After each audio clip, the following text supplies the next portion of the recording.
Hello guys, welcome back to my YouTube channel concept of classes. Guys, पिछली कक्षा में मैंने क्लास 10th के अंतर्गत नंद हिंदी का चैप्टर 2 पढ़ा दिया था और आज जो है अभी इस क्लास में हम लोग बात करेंगे इस क्लास का मतलब इस चैप्टर का VBI सभी ऑब्जेक्टिव के। ठीक है, चलिए फिर देर न करते हुए क्लास को स्टार्ट करते हैं। तो गाइस, ये रहा आपका पहला सवाल स्क्रीन पर। खंजरी किसने ली थी? तो बच्चों, खंजरी किसने ली थी? खंजरी जो है शम्मी ने ली थी। किसने ली थी? शम्मी ने ली थी। चलिए अगला प्रश्न पे बात कर लेते हैं। क्वेश्चन नंबर 2 कहता है मेरा, क्वेश्चन नंबर 2 क्या कहता है? क्वेश्चन नंबर 2 कहता है नमाज खत्म होने के बाद लोग क्या कर रहे थे? तो नमाज खत्म होने के बाद लोग एक दूसरे से गले मिल रहे थे, है ना? हाँ सर, सही बात है। चलिए अब आगे बात करते हैं क्वेश्चन नंबर 3 पे। क्वेश्चन नंबर 3 कहते हैं प्रेमचंद द्वारा रचित पाठ है सुदामा चरित, खेमा, ईदगाह, ठेस। इस चार में से ईदगाह है जो आप जिस पाठ को पढ़ रहे हैं। चलिए अगला क्वेश्चन पे बात कर लेते हैं। क्वेश्चन नंबर 4, हामिद ने कितने पैसे का खिलौना खरीदा था? खिलौना ने एक्चुअल में वो चिमटा खरीदा था, उसी को हर रूप में देखता था। और कितने पैसे का खरीदा था? 3 पैसे का। उसके पास 3 पैसा ही था ही। चलिए अगला क्वेश्चन पे बात कर लेते हैं। खिलौने किस चीज के बने थे? खिलौना जो बने हुए थे वो किस चीज के थे? तो खिलौने जो थे आपके मिट्टी के बने हुए थे। किसके? मिट्टी के। चलिए अगला क्वेश्चन पे बात कर लेते हैं। अगला क्वेश्चन है ईदगाह कहानी वंचित बचपन की परिस्थितियों पर किस ढंग से टिप्पणी करती है? मार्मिक ढंग से टिप्पणी करती है एक बचपन में, क्योंकि एक बचपन ऐसा चीज है आदमी को उतनी सद्बुद्धि नहीं होती है कि वो अच्छा को अच्छा और खराब को खराब कर सके। वो अच्छा को खराब, खराब को अच्छा करने में रहता है। करते थे? पता नहीं तुम करते थे कि नहीं, मैं तो बहुत करता था, शैतानी। तो इसमें मार्मिक हो जाएगा इसका आंसर। ठीक है, चलिए आगे क्वेश्चन बात कर लेते हैं। क्वेश्चन नंबर 7 पे बात कर लेते हैं। कथा सम्राट के नाम से किसे जाना जाता है? कथा सम्राट के नाम से मैंने बताया था अभी जब पाठ पढ़ाया था 2, वहां पे बताया था कथा सम्राट के नाम से प्रेमचंद जी को जाना जाता है। अगले क्वेश्चन पे बात कर लेते हैं। क्वेश्चन नंबर 8 पे। क्वेश्चन नंबर 8, महमूद ने कौन सा खिलौना खरीदा? महमूद ने कौन सा खिलौना खरीदा था? तो महमूद ने आपका सिपाही खरीदा था। क्या खरीदा था? सिपाही खरीदा था। अगले क्वेश्चन पे बात कर लेते हैं। Question number 9। क्वेश्चन नंबर 9 क्या कहता है? क्वेश्चन नंबर 9 कहता है अभावग्रस्त बच्चे में किस तरह का सोच पैदा किया गया? तो किस तरह का सोच पैदा किया गया? वयस्क की तरह, नादान की तरह, बूढ़े की तरह, इनमें से कोई नहीं। वयस्क की तरह, वयस्क मतलब बोले तो एक जवान व्यक्तियों की तरह उसका सोच पैदा किया गया है ना, तो वयस्क की तरह हो जाएगा। चलो आगे देखो। मोहसिन के पास कितने पैसे थे? मोहसिन जो था उसके पास कितने पैसे थे? मोहसिन के पास 15 पैसे थे। कितने थे? 15 पैसे थे। चलिए अगला क्वेश्चन पे बात कर लेते हैं। Question number 11। क्वेश्चन नंबर 11 रहा आपके टीवी स्क्रीन पर।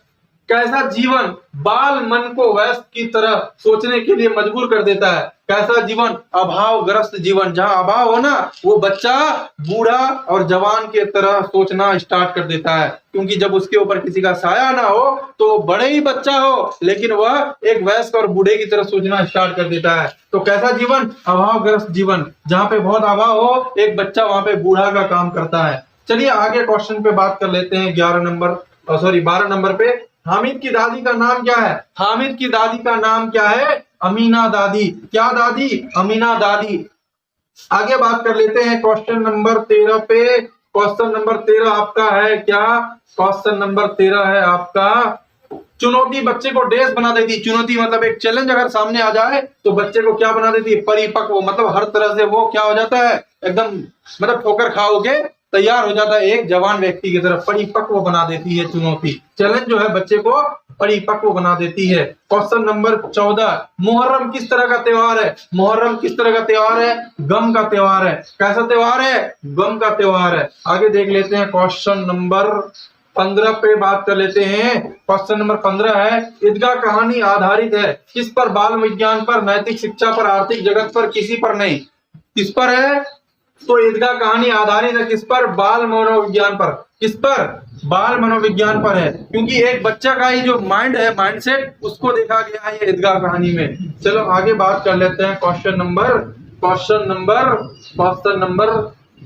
16 पे। रमजान के कितने दिन बाद ईद का त्योहार आता है? कितने दिन बाद आता है जी? रमजान के 30 दिन बाद आता है ईद का त्योहार। ईद का त्योहार। चलो आगे क्वेश्चन पे बात कर लेते हैं। हामिद खिलौने की जगह अपनी दादी के लिए क्या खरीद कर लाया? हामिद खिलौने की जगह अपनी दादी के लिए क्या खरीद कर लाया जी? तो लाया क्या? चिमटा लाया। क्या लाया? चिमटा लाया। अगले क्वेश्चन पे बात कर लेते हैं, क्वेश्चन नंबर 18। क्वेश्चन नंबर 18 है, अमीना अपनी कोठरी में बैठी देख रही थी। अमीना अपनी कोठरी में बैठकर क्या कर रही थी? सोचो, जब ईद था जिस दिन क्या कर रही थी? तो अमीना अपनी कोठरी में बैठकर सो रही थी, रो रही थी, हंस रही थी, कुछ नहीं। तो अमीना अपनी कोठरी में बैठ के उस दिन रो रही थी क्योंकि उसके पास खाने के लिए एक निवाला नहीं था और नहीं पैसा था कि वो सामान लाके सेवैयां बना सके। कौन? अमीना। दादी किसकी दादी? हामिद की दादी और हम सबकी भी दादी है ना। चलिए क्वेश्चन नंबर 19, मेले में हामिद ने क्या खरीदा? मेले में हामिद ने क्या खरीदा? खिलौना, चिमटा, कुल्हाड़ी, केला। मेले में हामिद ने क्या खरीदा? मेले में हामिद ने चिमटा खरीदा। क्यों? क्योंकि दादी की हाथ रोटी बनाते वक्त जल जाती थी और बच्चे की इतनी माइंडसेट हुई, इतना दिमाग मतलब बाल मनोविज्ञान पे मतलब एक जोर दिया गया, उस बच्चे का माइंड इतना विकसित हुआ, मतलब अभाव की जिंदगी में, क्योंकि माँ बाप मर गया था, इतना विकसित हुआ कि वो इतना अच्छा काम किया उस बचपन में। अमूमन वैसे कोई करता नहीं, मैंने भी नहीं किया था, मैं तो अच्छे काम को बिगाड़ देता था, कहां से अच्छा किया। तो बच्चे मेले में हामिद ने क्या खरीदा? चिमटा खरीदा, है ना। मात्र 3 पैसे थे उसके पास और वो 3 पैसे से मात्र चिमटा खरीदा और वो चिमटे को हर रूप में देखता था, खिलौना, बंदूक, खंजरी, जो बोलो वो सब रूप में देखता था। कौन? ये हामिद ने। चलो अगले क्वेश्चन पे बात कर लेते हैं। क्वेश्चन नंबर 20 पे बात कर लेते हैं। क्वेश्चन नंबर 20 पे बात कर लेते हैं। क्वेश्चन नंबर 20 क्या है आपके सामने? क्वेश्चन नंबर 20 है, ईदगाह कहानी की मुख्य विशेषताएं क्या है? ईदगाह कहानी की मुख्य विशेषता क्या है? कहानी बाल मनोविज्ञान पर आधारित है। अभाव एवं चुनौतियों बच्चों को परिपक्व बना देती है। कहानी में सरल शब्दों का चयन और मुहावरे का प्रयोग रोचक है। कहानी का अंत सुखांत है। तो देखिए जी, कहानी बाल मनोविज्ञान पर आधारित है, ये बात सही है, चलो ठीक है। लेकिन इससे भी एक बात और सही है, अभाव एवं चुनौतियां बच्चे को परिपक्व बना देती है। अभाव में बच्चे को जो है चुनौती मतलब चैलेंज उसको परिपक्व बना देता है। मतलब बच्चा है लेकिन उसका माइंड इस तरह से मतलब वॉश हो जाता है इस मतलब इन्वायरमेंट से कि वो एकदम पूरी तरह से परिपक्व हो जाता है, मतलब रेडी हो जाता है अपनी जिंदगी जीने के लिए। अमूमन बच्चे में वो खुद से जिंदगी नहीं जीता है, लेकिन जब चुनौती आ जाए तो वो जीना स्टार्ट कर देता है। उस इन्वायरमेंट से उसका माइंड जो है वॉश हो जाता है। तो यही आंसर हो जाएगा बी नंबर, ठीक है। ए नंबर भी सही है लेकिन वो इसकी अपेक्षा मतलब उतना वेट नहीं है मतलब आंसर में, तो आपका ये बी नंबर आंसर सही हो जाएगा। चलिए हम लोग 21 नंबर क्वेश्चन पे बात कर लेते हैं। 21 नंबर क्वेश्चन क्या है आपके सामने? 21 नंबर क्वेश्चन है, महमूद के पास कितने पैसे हैं? महमूद के पास कितने पैसे थे? महमूद के पास कितने पैसे थे? तो महमूद के पास 12 पैसे थे। कितने पैसे थे बच्चों? महमूद के पास 12 पैसे थे। चलिए अगला क्वेश्चन पे बात कर लेते हैं। अगला क्वेश्चन है आपके पास 22 नंबर का क्वेश्चन। हामिद ने चिमटा खरीदा और सम्मी ने क्या खरीदा? सम्मी ने खंजरी खरीदा। क्या खरीदा? खंजरी खरीदा। सम्मी ने क्या खरीदा? खंजरी खरीदा।